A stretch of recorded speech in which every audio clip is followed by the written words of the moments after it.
Doug McLean sitting in today for Paul Sir along with Ryan Reed. And yeah, Thunderstruck. We had that as part of our warm-up music too. That was at least got us a little more fired up than Vanilla Ice did. So as we bring in Jordan Baker, the head coach and general manager of the Edmonton Stingers, and I'm sure, Jordan, at Harry Ainley, you had far better warm-up music in high school than I did when I was playing back in the day.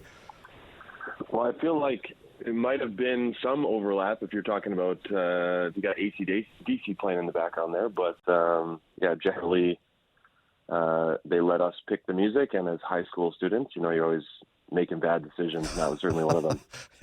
Well, again, we had Vanilla Ice on ours, so nice. Yeah, so hard to not realize how we didn't have a great season when we were doing that, but. So, Jordan, about a little over a year ago, you took over. First off, thanks for joining us. Appreciate this on a Saturday, and I know it's free agent day starting, so appreciate you hopping on with us. But you took over the role of general manager along with your existing role of head coach about a year ago. Having a full offseason in both roles, how much has that helped in terms of preparing for the upcoming 2025 season? Yeah, I mean, we were fortunate enough last year. I think if you think back to 2023, we had 3 guys suffer season-ending injuries over the course of the season, and there was a lot of pivoting and a lot of roster manipulation and trying to bring guys in mid-season, which, didn't necessarily result in the wins that we were hoping for. 2024, we had a lot of roster consistency, and that helped us, with a much improved record.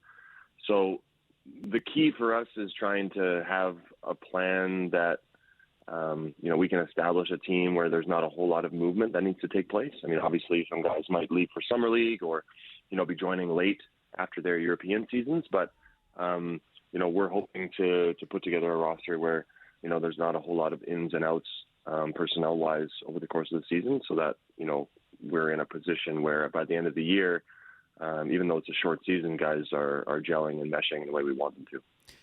And to build on that, I mean, that seems like it's really been a hallmark of the success of the Stingers since the beginning of the CEBL is consistency of roster. And of course, there's going to be some turnover every year, but there really has, even through the championship years, you had a lot of consistency. How valuable has that been for the Stingers? And again, you mentioned trying to do that again here now, but how crucial is that in terms of trying to build a team year in, year out?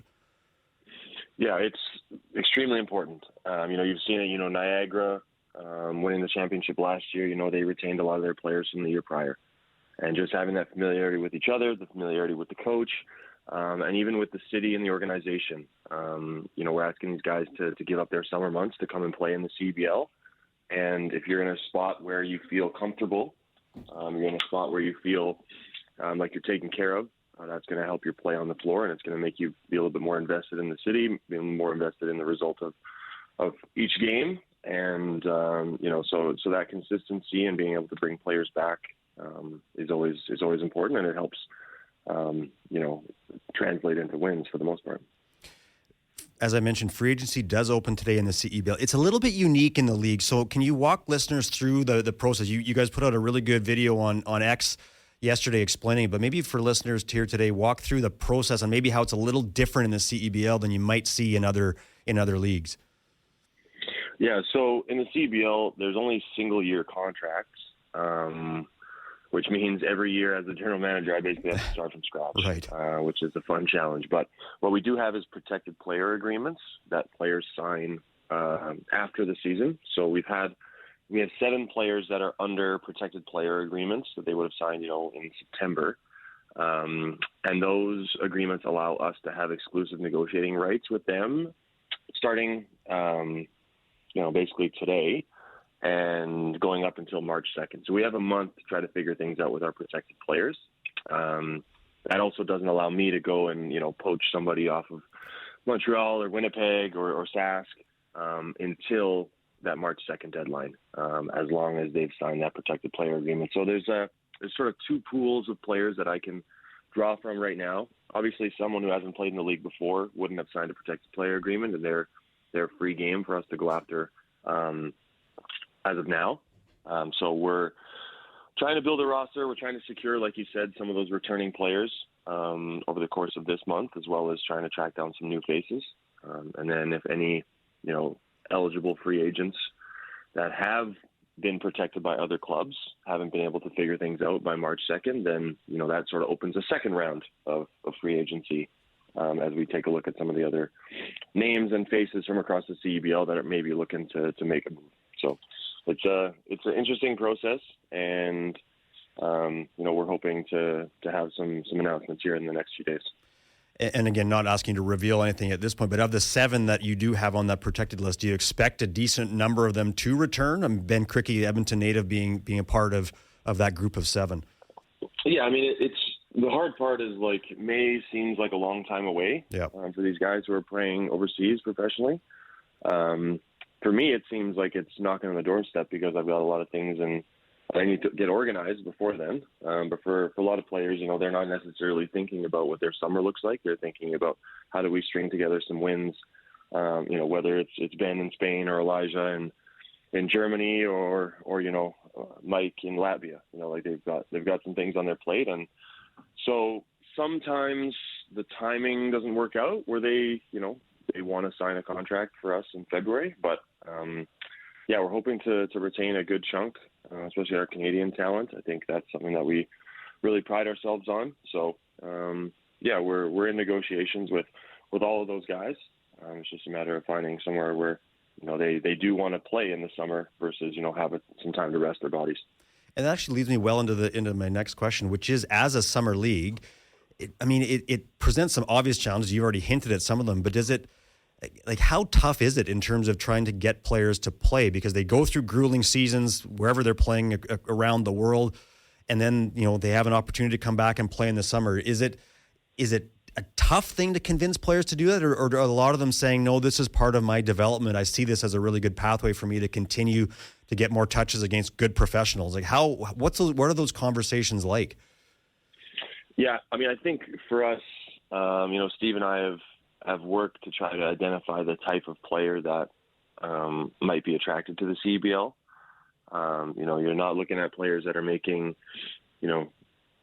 north of $200,000 a year to play in their seasons during the winter, because that's a pretty nice paycheck, and they're not looking to jeopardize that with an injury in the summer, or they're not looking to put their bodies through an additional 4 months of stress.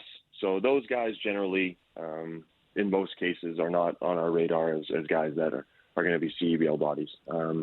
Second thing is, how are they performing? What stage of their career are they in? If they're a young guy who's maybe just graduating from a U Sport or an NCAA school, they're going to want to get their feet wet in the professional ranks as soon as possible. And it's going to help them with their contracts overseas or their ability to get on a summer league roster or things like that. So there's definitely less convincing with certain types of players. And players that have played in the league before and have played in Edmonton before often take less convincing because they understand that, right, it's not going to be 2-a-days for 4 months. Yep. We're going to make sure that they feel rested and prepared to go on game day. And, that also helps with that continuity. If you have guys that are coming back, the amount of practices you have to feel prepared as a coaching staff is a little bit lower. So, yeah, it's a challenge for sure. But the CEBL has grown and is not – now I don't have to give the elevator pitch of what the league is and what we're about. Most players know what the CEBL, especially, G League and North American players, yep, Canadian players especially, they're all going to know what the CEBL is and what it's about. Now it's just a matter of trying to find a fit for them based on, their priorities and what they're looking to do over the summer months. And as you look to build your roster, what for you are the priorities in terms of gaps and areas on that roster that you want to fill in terms of the style of play that you want to have for the Stingers? Yeah, we want to play fast. We want to have, good size at every position. We want to have some guys that can, shoot the ball well from three. I think, the way that the game has gone, that's a important component. But I think above all, we're looking for quality people. As an Edmonton guy, I want to build a roster that represents Edmonton the right way, not just on the floor, but when guys are out in the community doing those type of things. We want players that, when I call their coaches or general managers or, former teammates, they're giving me an honest answer of what kind of person they are, and they're an upstanding citizen, and those are the type of players we're trying to attract to Edmonton. I think you're going to go along a lot further if you've got quality people in the building. So, you can talk about, how you want to build your roster from we need, these types of players at the wing position and these types of players at the 4-5. And, generally things are going to look very similar from team to team, but we're really focused on, bringing in quality people. And I think we've done a good job of that the last couple of seasons. So following free agency, you've got the draft that comes up in April. And from a basketball development perspective in Canada, how important do you feel it has been having the CEBL enable U Sports and CCAA athletes to be able to play professionally in the summer? Yeah, I wish it existed when I was with the Bears. Right. Yep. It's a great opportunity.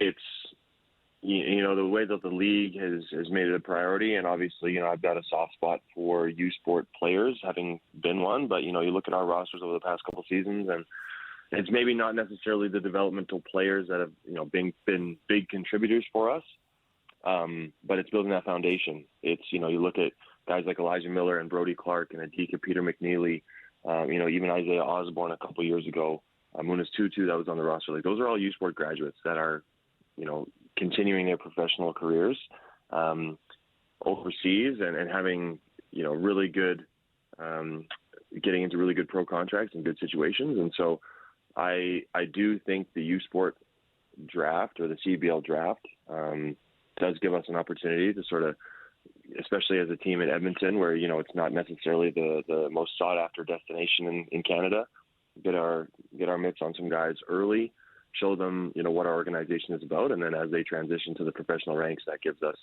the opportunity to sign some of those players and improve our team with those quality guys. And even a guy like Aaron Rooms, who started to get some more minutes as the season went on, as a player who's still playing in U Sports right now. He's another good example. I think you mentioned Elijah Miller too, but Rooms I thought was a player that came on as the season went along. So a player that even still playing can contribute for you, as, before going back to school. Yeah, and he's having a great season with TMU this year. Me and I are going to have a conversation about what it looks like in terms of being able to bring him back to Edmonton for the summer. But we're really even Tay Donald with us last year. Two quality people, guys that were in the gym, as much as anyone else. Always, the first guys always looking for opportunities to get extra shots up and get extra work up. So those guys we're excited to, see them and how their journeys as professionals continue. And if it's in Edmonton with us, then that's even better. We just got off the phone with U of A Sports Info Director Connor Hood, so I'll ask you just one Golden Bear related question. When you came in to the Alberta program, it was a young group, yourself, Rob Dewar, Kenny Otieno, Todd Bergen-Annengown. It was a young group that was able to grow together. We were talking about this Golden Bears roster now that they're young and they're starting to come into form. When you think back to those early years with that group that you had, what was the key for your team to start to find a groove at this level? Because it is a big jump from high school, but what was the key for your team to start to find some success? Yeah, I think one of the biggest keys was get your ass in the weight room. Right. You've got true freshmen, in Nash Semenuk and Kyle Varner and some of these guys where they're walking into a situation where they're playing against guys, especially post-COVID U Sports world. Like, there's some 22, 23, 24-year-olds that they're suiting up against every night. And I think talent-wise, the Bears are right there. It's just they got to have the physicality and athleticism to be able to play with some of these more veteran teams. And getting in the weight room is not it's not a switch that just flips overnight, but it puts you in a position physically to compete and let your talent shine through. You're not going to get bullied on the glass. You're not going to lose rebounding battles. It's going to allow you to play a little bit faster and a little bit stronger. So I think that's a big one for them. And you got to keep the core together. You got to find ways to stick around in Edmonton in the summer.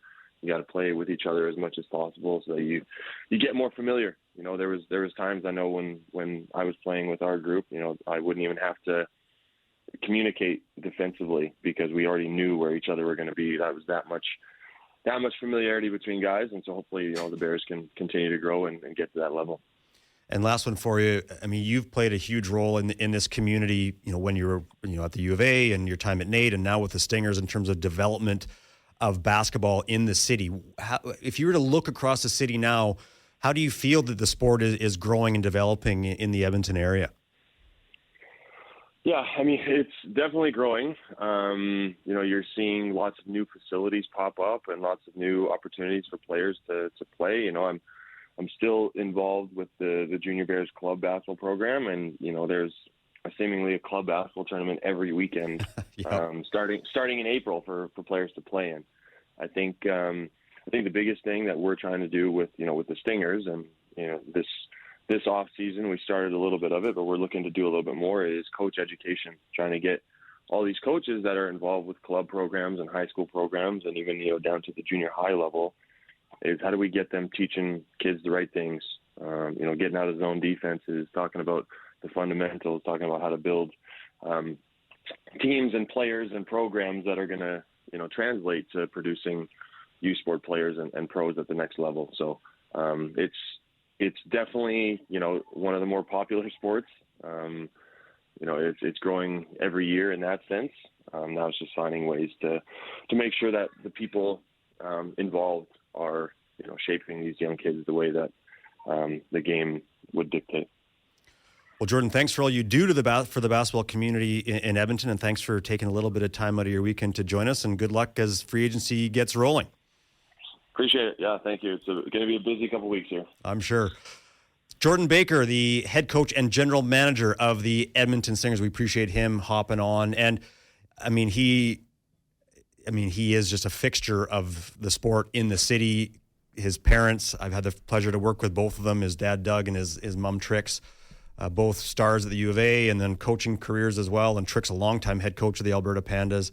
So it was certainly in his blood coming through to becoming a Golden Bear, and then on to where he's had great success overseas and now back here in Edmonton. But it is really fascinating just to continue to watch how this sport develops. And the Stingers play a big role in that, I think, because of the visibility that it provides of having a pro team in your city. And it's been really interesting to see how that's developed here in this community. A quick point on Jordan Baker. Growing up, it was always his camp I'd go to in the summer. He had a couple back in the day. I say back then, it was like 4 years ago. He had one with Kelly Olynyk a couple times. He had one just by himself and had a lot of special guests in it. So, yeah, to say fixture of the community is definitely the way to put it. It's the camp I look forward to every year back when I was a kid. Yeah, and I was working with his dad, Doug, when Jordan he wasn't quite in high school yet either, but again, just a basketball family that has contributed significantly to this community and obviously continues to do so here today. And the Stingers have had a ton of success. We know that. And I think the one interesting thing that he talked about was just trying to continue to create that community, that culture within the Stingers so that players do want to come back, because it's tough. It's hard to just bring a group of players together, throw them on the floor and say, hey, yeah, you're all great basketball players, but now be a great basketball team. That's not an easy thing to do. And I think the Stingers, part of their success has been because of the fact they have had such good continuity over the years in terms of players returning year after year after year. And it has provided a lot of balance for them to be one of the, if not the most successful CEBL franchise since the advent of the league back in 2019. So a lot of work for him, as he mentioned, as they will head into free agency and into the draft in April. And then the season gets going in May. So we've had great guests here so far today. Kira Lyons, head coach of the Naydukes women's team. We've had Connor Hood, sports information director at the University of Alberta, to talk a little bit of Pandas and Golden Bears, and now Jordan Baker with the Stingers. Now we're going to get the guy that actually sits in this chair every week, Paul Sir. He's going to hop on. We're going to talk a whole range of different things from a basketball perspective. Coming up momentarily, Doug McLean along with Ryan Reed. This is the Basketball Show on Sports 1440. Welcome back to the Basketball Show on Sports 1440. This is Doug McLean. I'm sitting here with Ryan Reed, and now we are going to bring in the host of this show, Paul Sir, who is taking a little bit of a break from the snowy climes here in Edmonton. Paul, how are things going on your time away? Very nice, and it's great to talk with you, Doug, and glad to be back with Ryan. So thanks so much for filling in today. Today we're going to do the full circle thing. So today it's going to be plus 25 where we're at, and tomorrow we're looking forward to coming back to a snow-covered car and minus 25. So we will pay the price, Doug. So to soak as much in today as we can. Well, I was just away for a few weeks overseas for some work and talking to people, and they were surprised to find out about the kind of temperature gaps that we can get here. So it's, in the summer it can be plus 35, in the winter we can get minus 30, and they were like, what? Like, yeah, that's kind of how it works. So people don't understand it at all. But glad to hear you're having a good break. We just got off the phone with Jordan Baker, and of course you and I have had the pleasure of calling Stingers games for the last many years. And I mean, this is a Stingers team, and we'll get on to other topics here momentarily, but I just thought, get your 2 cents on the Stingers in terms of what we saw last year, 13-7 record, and a team that did start to find its form a little bit late. But what we talked about a little bit with Jordan was just the fact that the continuity they've had with this team over the course of the existence of the franchise has made a big difference. And from the sounds of things, that's a key for them again, is to try to go back and get some of those players that they have on that protected list. So, what do you think in terms of where the Stingers need to be at, trying to get some of those guys back to create a little bit of that continuity that can put them in a good spot right from opening tip in May? Well, I think Jordan's comments are accurate, Doug. And as you said, having the pleasure of being able to work with you on the sidelines over the course of the growth and development of the CEBL, it's been, I think, a standout quality of the Stingers is that they have tried to make continuity a center point for building their team. One of the challenges in the CEBL is the timing of the season is very difficult to bring players in because their seasons overseas certainly may still be going on when the season starts in the CEBL. Then you're looking to go to the G League, which is great because you have access to players in North America, but getting them to come year after year is a big challenge. So I think but I think the standard they are trying to stick to is the right standard. However, having said that, I think the Stingers really have to address a couple of areas that I don't think they've ever been able to quite overcome since the departure of Xavier Moon. And I'm curious about your take on this too, Doug, because of your experience and knowledge of the team. They're not big enough at the guard spot.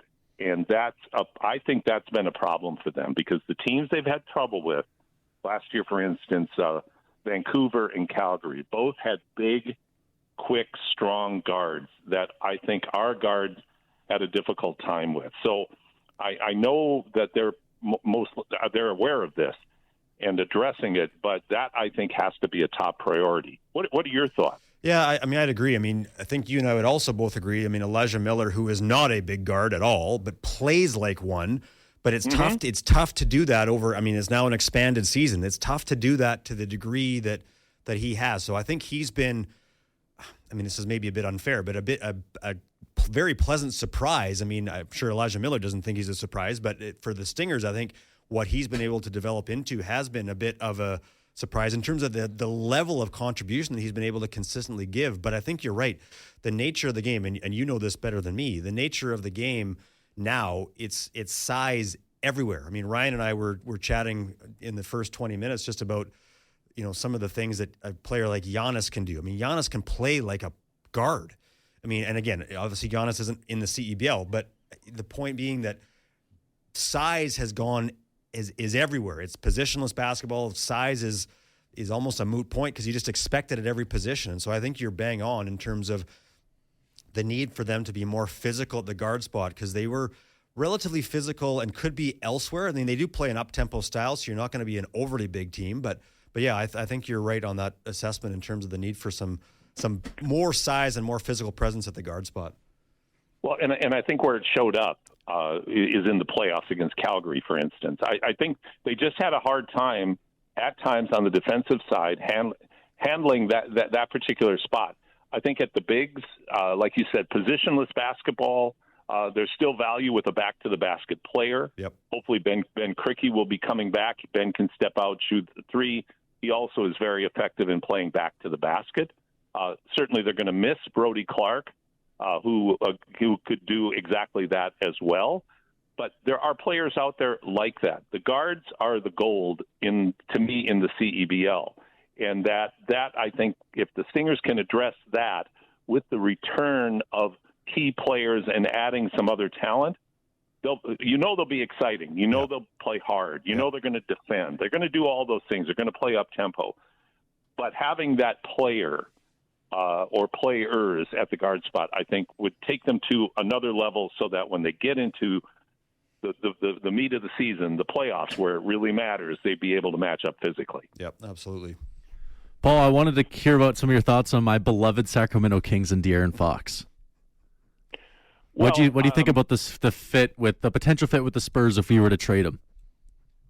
Well, I think it would. I mean, Wemby and Fox. My God, what's not to love there? I'm curious, and Ryan, you know this more than I do about De'Aaron Fox and who he is as a person. What's the source of his dissatisfaction? He actually, I don't think he requested a trade. I think it's actually the Kings management that's kind of been messing this up. They went to Fox's agent and they said, if we were to explore a trade, what would you do? And Fox is like, well, I guess he's going to pick a destination. I guess it's fair to pick a destination if they ask you if you traded, where do you want to go? But I don't know. For me, it would be a great move, certainly for San Antonio. Wemby and Fox would be, I think, something that would be great for the NBA. Like, how much fun would that be to watch those two young talents play together? That would be great. And I guess I feel like whatever the Spurs have to give up to get De'Aaron Fox is worth giving up, because aside from Wemby, to me, there's no one else that I would say is untradeable on San Antonio. What do you think about Castle? He's very good. He's great. I mean, he's going to be a great player. I think Fox is going to be better. Yeah, I think there's something about Castle being on the Kings too. Like the wordplay there has to be worth mentioning. Maybe that's why they're doing this. That's the whole Castle thing. And King. Yeah, Castle, right. the king of the castle. Man, you're like a 12-year-old in a room, Ryan. You have little fantasy things going on. You got castles and kings and knights on. Yeah. So anyway, it's a great point, Castle. Oh, Ryan. I hope the deal gets done. I really do. I think that would be a positive for the NBA to have that kind of shakeup with dynamic talents like we're talking about. So I hope that deal gets done. Deals I hope don't get done are for Jimmy Butler and Bradley Beal, because I have nothing but I don't have anything good to say about either of those players in terms of their approach and their attitude. Beal's been playing better lately, and of course we're on the outside looking in, so you're only getting impressions, maybe not facts or reality, but the impression is why. I still always go back to, why would people making the kind of money that these people are making become so petty in their careers? And Butler, I kind of understood him at the Timberwolves because the Timberwolves were soft, and I thought, well, he's kind of like Michael Jordan. For people who don't remember, Butler was very acrimonious with the Timberwolves and very negative towards Karl Anthony Towns and Andrew Wiggins, who he thought were really soft players. Think of that today, guys. Think of Wiggins, Towns, and Butler playing together on the Wolves if they had stuck together. If Butler wasn't such a head case, how that may have played out.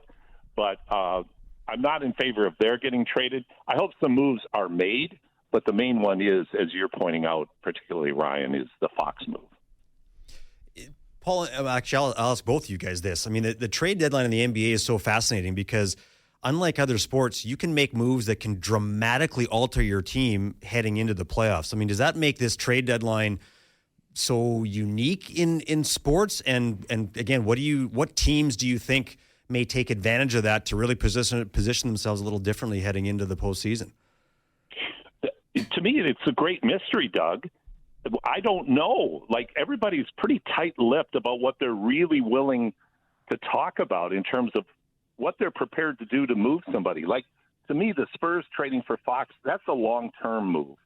A midterm to long-term move. Like, would that propel them this year into the playoffs? That's a long shot. But looking down the road 1 and 2 years with those two players together, if they're able to stay healthy, that's a real nice picture to start painting. But what I'm always surprised at an NBA, and to your point, Doug, with the trade deadline being positioned as it is, it's like so many of the deals are made at the very last minute with the intent of strengthening to go into the playoffs. I know the Lakers would love to add one more player to complement LeBron and Davis. Feels like they have been for like 10 years trying to do that. Yeah, I know. Exactly. There's always the chatter, and it ain't Bronny. So, I mean, there's always the chatter that, that this is going to happen this year for the Lakers. But there's other teams, like take a team like Philadelphia. Would they be prepared to do something to try to find a way, as they're surging now, even without Embiid, would they be trying to find a way to try to eke into the playoffs this year? Or are they going to try to stay near the bottom and get into the Cooper Flag lottery? So I don't have much of an answer for you, Doug. There's lots of teams that could use an extra piece, but what that piece could be and which teams are prepared to pull the trigger on a deal like that, I just don't know. That point you made with the Sixers is an interesting one because they are 11th currently in the Eastern Conference, and they have won, I think, 4 of their last 5. They lost last night by 3 to the Nuggets. But if Embiid's healthy in the first round, and we always say if Embiid's healthy, but we kind of know he isn't. And I know, Paul, you've spoken before of your disdain towards Embiid's play. But in the play, and let's say they win a couple games, and all of a sudden they're the 8th seed, and they have the Cleveland Cavaliers in round 1. Now, the Cavaliers are a very talented team, as everybody knows. But in the playoffs, there's someone unproven. Donovan Mitchell had a couple runs with the Utah Jazz, won a playoff series or two in Utah. But the Cavs are somewhat unproven, and who knows? Like if Paul George has a pulse again, Tyrese Maxey continues to do what he's doing, and he has played very well in the playoffs in the past. And Embiid is somewhat is playable in maybe like even 4 or 5 of the first 7 games of the playoffs. Maybe they could upset Colorado. So not Colorado, sorry, Cleveland. You could kind of see maybe a path to acquiring a couple more players, but they also have to make it to begin with. So it's an interesting one, Paul. Well, and it's a juncture in the season that is interesting because you see them surging right now, and they're winning without Embiid. The play of Maxey is very impressive.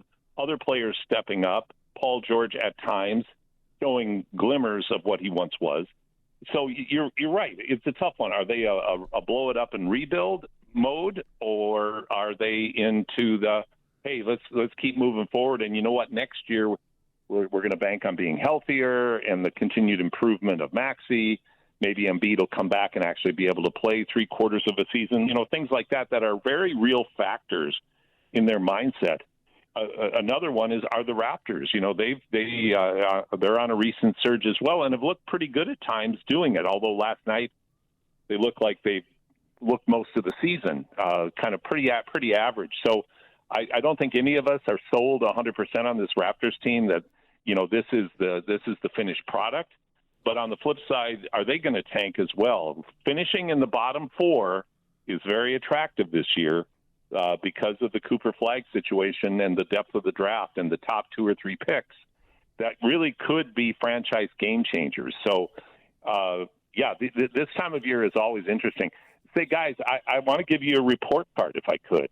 In the time we have left, because I'm thinking back to Sister Mary Cornelia back in 5th grade, and everything was A through F with pluses and minuses. So what I did this morning is I took my Assumption Grade School grading system, and what I wanted to do was read. I did A+, A minus down through all the letter grades. So I'm going to give you my takes, and when you hear one that you're interested in, stop me there, okay? And we'll discuss it.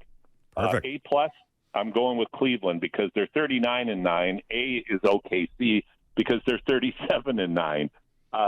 2 absolutely fantastic starts for well-coached, tough teams.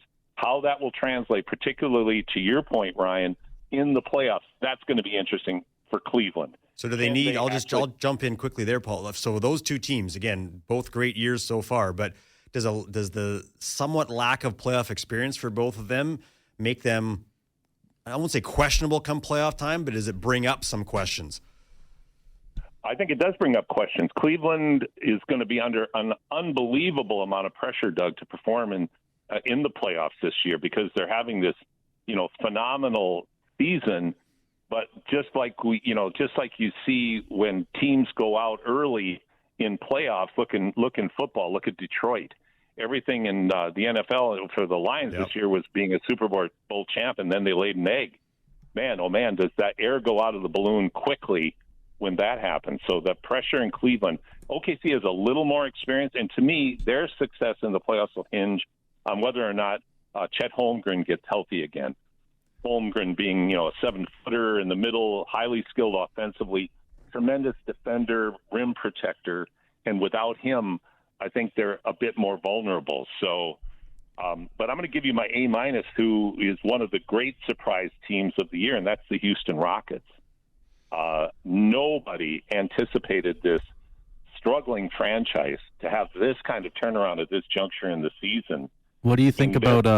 I'll jump in quick. Sorry, Paul. What do you think about the Şengün over Sabonis for All-Star? So Sabonis had better stats, but it feels like as a 2 seed for the Rockets, you have to have an All-Star. So they gave Şengün the All-Star, even though he does not average 20 points a night. Well, I'm a Sabonis guy, as you know, Ryan. So for me, no. I mean, the Kings wouldn't have 24 wins if they didn't have Sabonis. If they didn't have Sabonis, they'd be with the Wizards at the bottom. Yeah, well, they'd be 15 wins tops without Sabonis. He's the only guy night in and night out. I mean, De'Aaron Fox is a superstar. He's a thoroughbred. But Sabonis, I mean, he is a bricklayer, and not in the bad terms of basketball laying bricks. He is a construction worker, hard hat, lunch pail guy who every night brings it, and every night produces. He doesn't have off games because his effort is unquestionable every night on every play. So to me, Sabonis deserves it. But hey, Houston's you can always make a case for the winning record and choosing a player off that. But to me, Sabonis was a clear choice.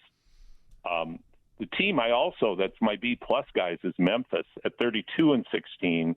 Because a lot of their success this year has been without Ja Morant, who everybody, feels is he's certainly the face of the franchise, but with his shenanigans off the court and the problems they've had in the past, this year, the way the other players have stepped up, Jackson, my God, he's just, he's an all-star, like a tremendous player.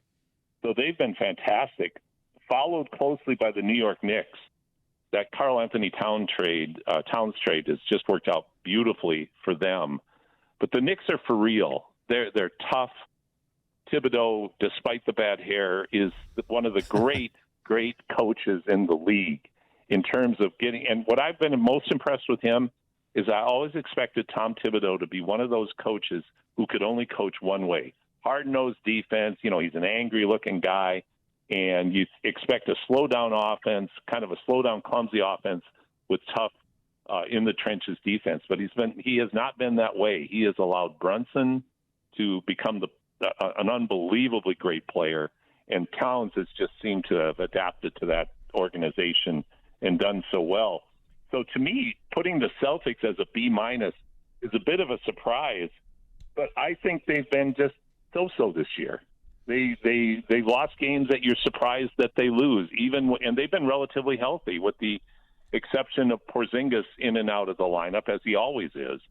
But being relatively healthy, the Celtics have somewhat underperformed. Is that what you guys think of the Celtics this year? I would say a little bit, yes, but we were saying earlier that I don't know. I just still have a hard time betting against them. I mean, when you've got, it almost feels like they're kind of lurking a little bit. It's like, yeah, okay, Cleveland will let you run away a little bit with the East, but when we meet in April or May, it'll be a different story. I don't know. There's just something about them and the talent and the depth that they have that, I mean, that to me is a franchise that knows, I mean, obviously with their history, they know what it takes to win, but even more recently. So I don't know. I agree with you that it's maybe been, you look at the record and it's a bit surprising, but at the same time, yeah, they would obviously scare me come playoff time. And also keep in mind, they're not like a 20-win team. They have 34 wins. Right. They're 34-15. They've won 70% of their games this year. So they're not at all a slouch. And Paul, sorry to cut you off. Can you stay with us over the break and flesh out the team reports for the last couple minutes? Yeah. For sure. Awesome. Just hang tight. We're going to go to a break here on the Basketball Show. I'm Ryan Reed, Doug McLean. We have Pulsar on the phone. Hang tight. We will be with you right back. Life's like a roller that you travel. Welcome back to the basketball show And the on next day gone. Sometimes you bend, sometimes you stand. Back in high school, all the songs are sort of that era. I mean, it would have been the original Tom Cochrane version, I suppose, of Life is a Highway. But hey, that's it's been fun hearing all this stuff over the course of the last couple hours, and fun talking basketball. And let's bring the actual host of this show back into the conversation, Paul Sir, who's doing a great job giving us his letter grades from A+ through F, and sort of a little bit way through. But Paul, let's get back to your list, because I think there are lots of good conversations to have with what you're presenting. Quick side note, Paul, do you appreciate the choice of music from a little before my time, but maybe more 80s, 90s, 70s? I do. I think it's wonderful, and I'm really glad you had this 1 week to play that, Ryan. That's right. No, it's great music. I know. I'm much more of an aficionado than you may think. I'm not all Casey and the Sunshine Band. Which wouldn't be a bad thing if you were. No, I'll tell you what. You can make a show out of them. You could. Okay. So C+, Lakers. I'll give C grades are all Western Conference. Lakers, Clippers, Nuggets. Nuggets at a C-. I give them a C- because without Jokic, they'd be an F-. But with Jokic, even with him, I think the Nuggets have underperformed this year. But the Lakers, you know what? They do good things. They really do. LeBron, it's incredible what he continues to do. The assertion under J.J. Redick, which surprises me somewhat, of Anthony Davis as the primary go-to guy, is smart. Reeves has played extremely well. So I give the Lakers credit. And now the Clippers, with Kawhi being healthy, at 28 and 20, that's not bad at all. I'm going to run down through the D's quickly. The Milwaukee Bucks at a D+ at 26 and 20 under Doc Rivers. They just haven't performed as well, even though, Giannis has had a monster season. Lillard has been pretty good. Middleton's getting healthy again. Again, this might be a team to watch out for in the playoffs. Back to your point, Doug, about the Celtics. They've won an NBA championship, just like the Nuggets have. And you talk very well about the Celtics, that they're lurking. They know what it takes now to win a championship. My asterisk on the Celtics is living and dying by the three-pointer. Yeah. Last year it worked. Will it work this year? Remains to be seen. And on the Bucks, I mean, I've got my Bucks shirt on underneath my U of A hoodie here today, so that tells you where my loyalties green, lie. I'll tell you what. Yeah, it's green all green or today. what? But I completely agree with you with the Bucks. My concern with them, and I'd love your 2 cents on it, is I just don't think they're deep enough. I mean, at the high end, if Middleton gets healthy and can provide 3 players that can score in Middleton, Lillard, and Giannis, that's great. Although, again, you only have one basketball. I'm not sure how that works. But there's just, to me, a lack of depth within that group right now that come playoff time, I'm not sure that they can withstand what they'll need to. The championship pedigree is there, but is that enough? I totally agree. Their bench is very weak. The bottom line is the depth on their bench beyond Middleton doesn't exist.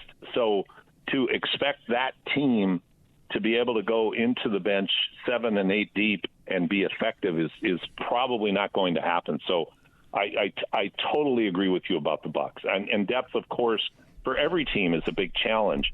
But particularly, I think in the Bucks case, they're so top heavy with talent with Giannis and Lillard, and then hoping like heck Middleton returns to his best form.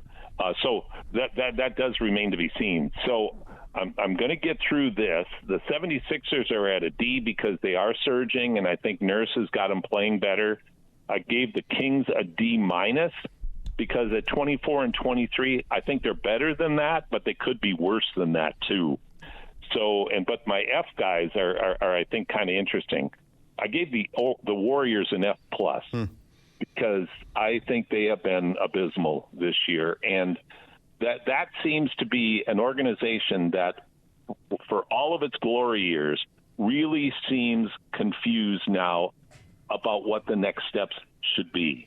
I admire Steph Curry's loyalty to the organization and not overreacting and being like other superstars a la Jimmy Butler who want trades when things don't go their way. I admire that about Curry. I just don't think the Warriors have done a good job of finding additional talent and letting their roster age out the way that they have. I think they're creating a very difficult rebuild situation for them 1 or 2 years down the road. What are your thoughts, guys?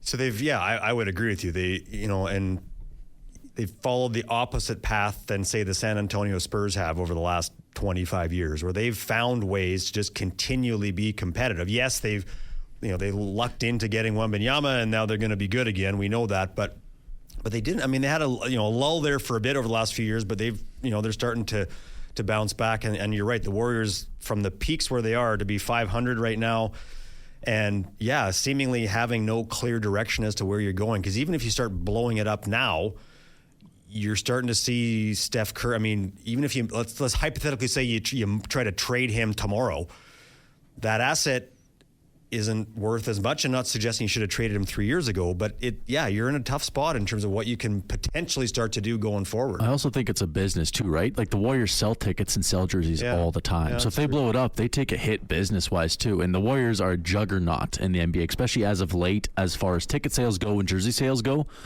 When you trade guys like Draymond Green, and they will never trade Steph Curry. I'd bet a lot of money in that.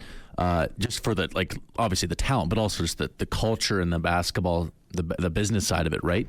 So the Warriors, I think, obviously they want to be better than 24 and 24, but the people up top are looking at it we are a great business. Let's keep running this back like we have forever. And who knows, maybe Curry blows up one year and they win a couple games in the playoffs. And they were the 6th seed a couple years ago when they beat the Kings.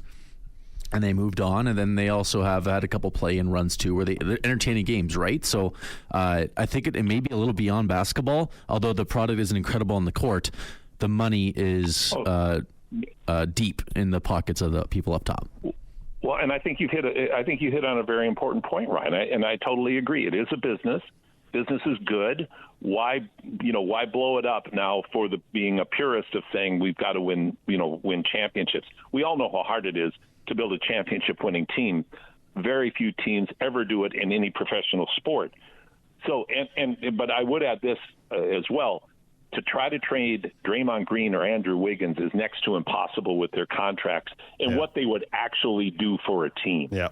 Draymond Green on most teams would never have been the player that he was on the Warriors. He's just one of those players that lucked out. And I mean, he certainly has put the effort in, as big of a head case as he's been. He's put the effort in, was a major contributor to their championships, but he's not the kind of player you go after to build around on a team. And Wiggins just, he had an all-star season, but he's always had question marks all around him in terms of his intensity and effort. So you don't really have tradable star pieces there to do a big rebuild right now. So they kind of got to ride it out. And like you said, Ryan, business is good. And then the final two in my F and F minus are the Pelicans, and then a tie for F minus is the Wizards and the Jazz, just abysmal franchises. And although the Wizards do have a couple of really talented young guys, so maybe they'll start turning around in the future. They have almost as many talented young guys as wins this year. They have 6 wins, and they've won once on the road. And 1 and 21 on the road. They're and they are 1 and 21. That should be their record because they're terrible. They're really, and they're one of those unwatchable teams that you get once in a while. So, but hopefully this young talent takes hold and they start seeing some production. I think, would you not feel bad a little bit for Cooper Flagg if he ended up in D.C.? Or what do you think there's a future there with Sarr and Poole and those guys? And well, there might be, but I don't feel bad for anybody in the NBA because of all those zeros at the end of the. Fair enough. Yeah, he's going to get a nice first contract. So no pity. And maybe that would make it certainly would be bizarre. What would be your dream spot for Cooper? Off just kind of off the wall question. Utah, New Orleans, Portland, Washington, Charlotte, Toronto might be one for you. Well, Brooklyn. For me, it would be. And notice, guys, I didn't even rank my Timberwolves in this today because I have no idea where they are. They're in a playoff spot. They're 27 and 21. They've won 5 in a row. Yeah, they're playing well. They're starting to play better, and I hope they continue to keep playing better and better. But if my dream spot would be either Golden State or Minnesota. I'd love to see Cooper Flagg play alongside Steph Curry. I think that would be a really fun be one. Yeah. fun. Well, there's the transition for you. There's the rebuild transition. If you can, but again, is Golden State going to put themselves in a position where they're, going to have a reasonable shot to even be in the lottery? I mean, they might be in the lottery, but are they going to be in a Well, it's position happened before where like borderline playoff teams just true jump. enough. Like even last year, not last year, sorry, with Wemby, the Spurs were not the worst team in the league. No, And fair enough. The Cavs with LeBron, the Cavs with Anthony Bennett, the Cavs with Kyrie. Yeah. None of those times they were the worst team in the league. They jumped for all those. Wiggins, I believe, they were the worst team in the league. But then they traded him, obviously, for K-Love. That's a topic for another day. I hate the lottery myself, but on the other hand, I hate teams tanking to be the worst team in the league to get the number one pick.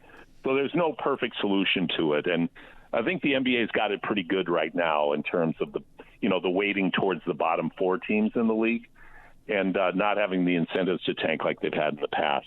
And what's happened I know we're running out of time here, but quickly, what's happened to Utah? I mean, this was a team a couple years back when they did have the likes of Donovan Mitchell that looked like they were going to be competitive, and then they've just absolutely fallen off a cliff. And Lauri Markkanen's also fallen. Yeah. Like, Lauri Markkanen hasn't been great recently either. Yeah, that one's a surprise. Markkanen, I always thought, he seemed to be trending towards becoming one of the stars in the league, but he has really fallen off. I do think a lot of it has to do with the injuries he's had, which is always the X factor. But yeah, I don't know the Utah culture well from the management side. Like, I don't know if they're deer in the headlights. Like, what the heck do we do?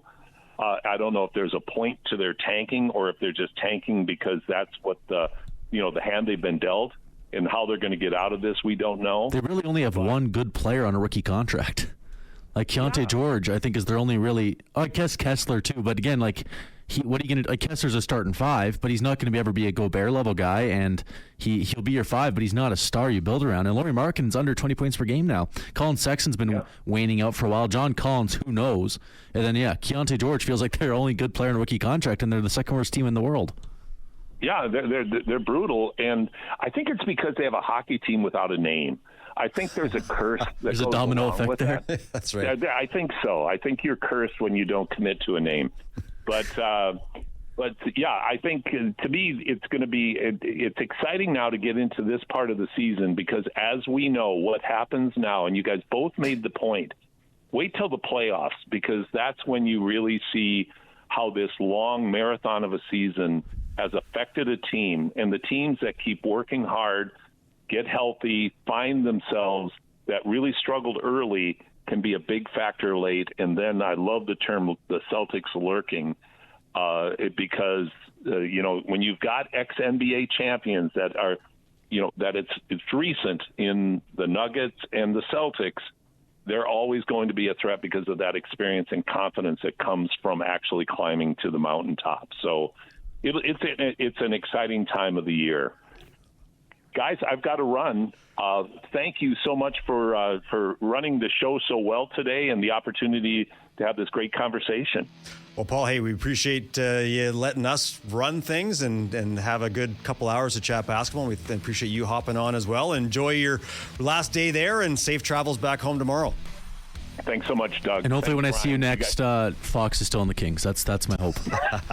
I hope for your sake that is the case, but I also hope we see a Wemby-Fox combo. And I guess, we get the Castle King thing, so that's cool too. That's the case. Lots of fun. Okay, well, thanks, Paul. We appreciate that, and safe travels tomorrow. Take care, guys. That is Bye Paul Sir, regular host of this program. Well, on behalf of Ryan Reed, Ryan, thanks for guiding me through all this. Appreciate everything that you provided and letting me kind of sit in this chair and hopefully fill it all right for a Saturday morning. Oh, it was great. I don't know about guide. I think I was kind of in the back seat for most of the time, just watching the magic happen, but I'll take it. It was fun. Always good to chat basketball. So on behalf of Ryan Reed, Paul Sir, I'm Doug McLean. Thanks for having tuned in today to the basketball show here on Sports 1440. We'll be back next Saturday at 10 a.m. Enjoy the rest of your weekend.